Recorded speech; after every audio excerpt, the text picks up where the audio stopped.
Thank you, Alex. Thanks for being our guest. No, I'm very happy to be back in Torino. The colors of your musical palette are many, and musically speaking, you are quite curious. Do you have a specific approach when researching, experimenting, and composing? So this is a very interesting question. I think music in general is big and it's beautiful, and it can be easy to limit yourself. It can be easy to think what the music should sound like instead of following your intuition or your concept. So the truth is, when I play, I don't think about the breadth of the language. I follow the same as when you speak with somebody. You follow a train of thought, you follow an argument, or you find a problem with your own argument and change direction. For me, playing is a little bit like this. And so just in the same way that hopefully well-developed thought can follow lots of different directions, the same with musical thought or musical argument or musical intuition. So the truth is, I don't think about these things because I think it's a risk to limit yourself before the event.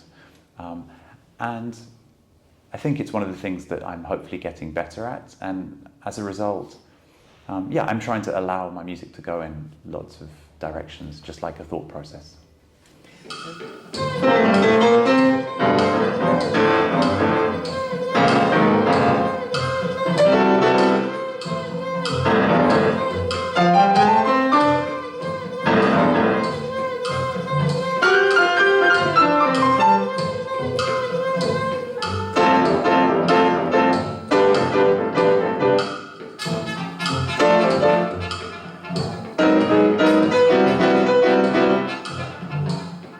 And the elements of your creativity are not only the musical notes. How do you organize and work with projects in which other elements are involved, such as the one you are presenting in 2024 Torino Jazz Festival, for example? Well, for me, to continue my previous thought from the previous answer, I prefer to think of creativity more generally than simply sonic creativity. In general, it's true that I work with sound. I'm very much a musician in that sense. But if an idea leads you towards a spatial element or a visual element, it seems to be a shame not to follow that impulse. And I think actually deep down musicians already know this. This is exactly what happens in the recording studio when you're producing an album and you think something needs some reverb, for example. Often that's effectively the artist saying, something needs a little bit more distance, or it needs a bit more space or context to breathe. And so I think that a visual element, as in the case of this production, or it also has a spatial element where we have 6 speakers, and so the sound is not simply in stereo, it comes behind the audience. Different speakers have different amounts of reverberation on them, so the experience of the audience will be subtly different depending on where they sit. So I think of these ideas of spatialization and visual elements as extensions of the general creative impulse. And my creative impulse is based in sound, but I don't want to limit it to that if the idea needs to move elsewhere.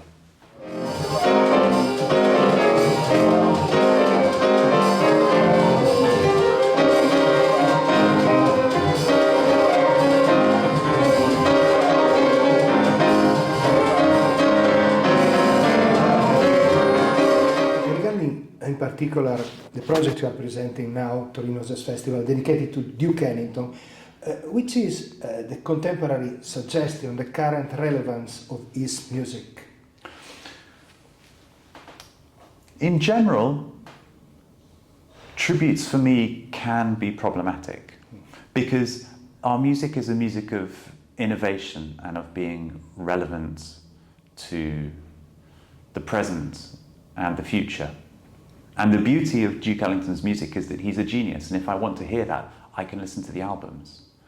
So the question becomes how to make it relevant, because for sure I'm not saying people shouldn't play his music, but I think it's important to find a way to make it relevant. Because what is the magic of somebody like Duke Ellington? What is the magic of somebody like Mary Lou Williams? What is the magic of somebody like Jerry Allen? What is the magic of Thelonious Monk? Well, yes, of course it's in the sound, but it's in the fact that they're individuals. And so the least Duke Ellington thing I could do is to sound like Duke Ellington. The least Thelonious Monk thing I can do is to sound like Monk. The least Jerry Allen thing I can do is to copy Jerry.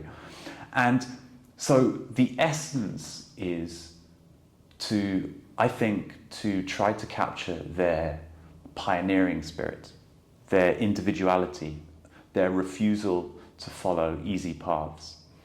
And the element of tribute here is that we've challenged ourselves to do it with some of Ellington's material.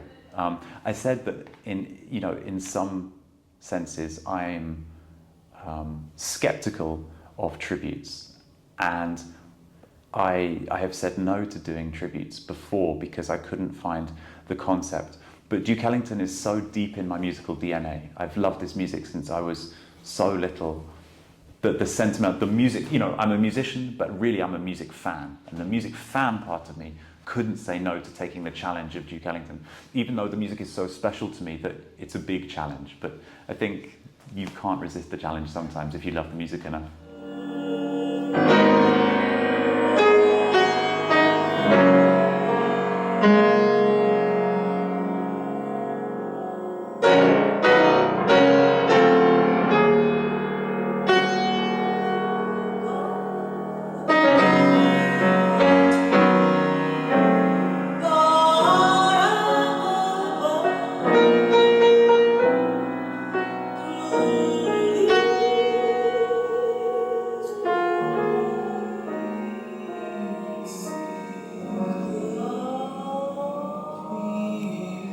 Which are the points of reference of your inspiration? People, personal research, musical meetings, the world outside?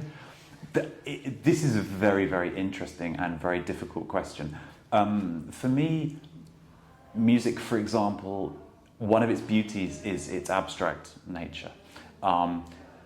It can mimic the world outside. Music can sound like birdsong, but it can also be escape from the world. You look at the world and the political situation in the world at the moment, and music provides a commentary and also a refuge from it. Music for me has always been an abstract thing. It's never visual. I can't see music. It doesn't conjure images for me. In my head, it's almost a world. It's a little bit like the game of chess or a world of numbers. It's a purely abstract thing. And so it's very difficult to verbalize, to articulate what the inspiration is. Of course, on a simple level, it's to do with finding collaborators who understand things the same way as you. Or if they don't, when you combine your worldviews, the results are interesting. And I'm very lucky to know many very brilliant musicians, I suppose, is the thing. So basically what I'm saying is this: my tactic is to find my favourite musicians on the planet and to have the best seat in the house to listen to them. That's what I do. That's my secret. It's gone now.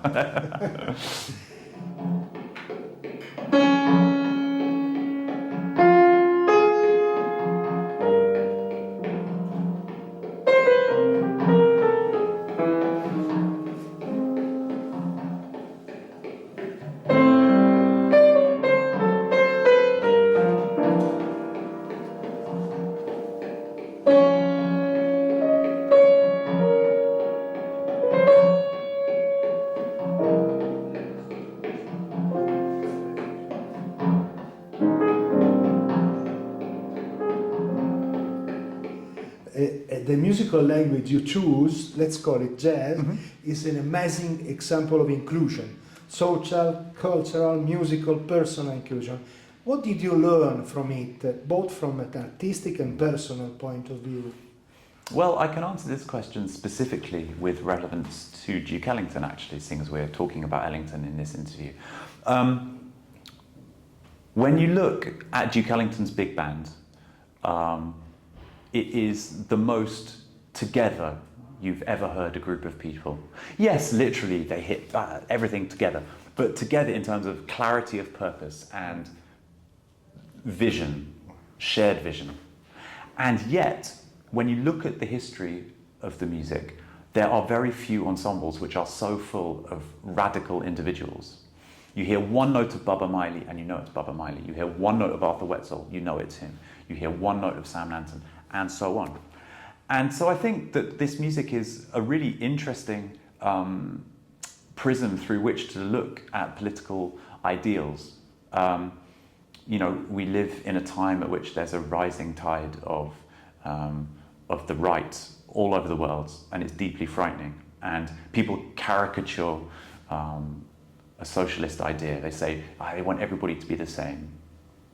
But no, the music shows that this is not what's happening. People need to be equal and have equal opportunity and so forth. But you can still have a solidarity, a group purpose, and a clarity of vision, and everyone within that be a radical individual. And for me, that's part of the genius of Duke Ellington, and that's why the music is relevant far beyond the sound of the music, the ethos of how it's made. And I think that that's something we could look at. And I say that, I feel sad for Italy in the same way that I feel sad for the UK. We have this rising tide, which is to do with division and haves and have-nots and superiority and some idea that people are somehow different. And the music models the fact that this is not the case.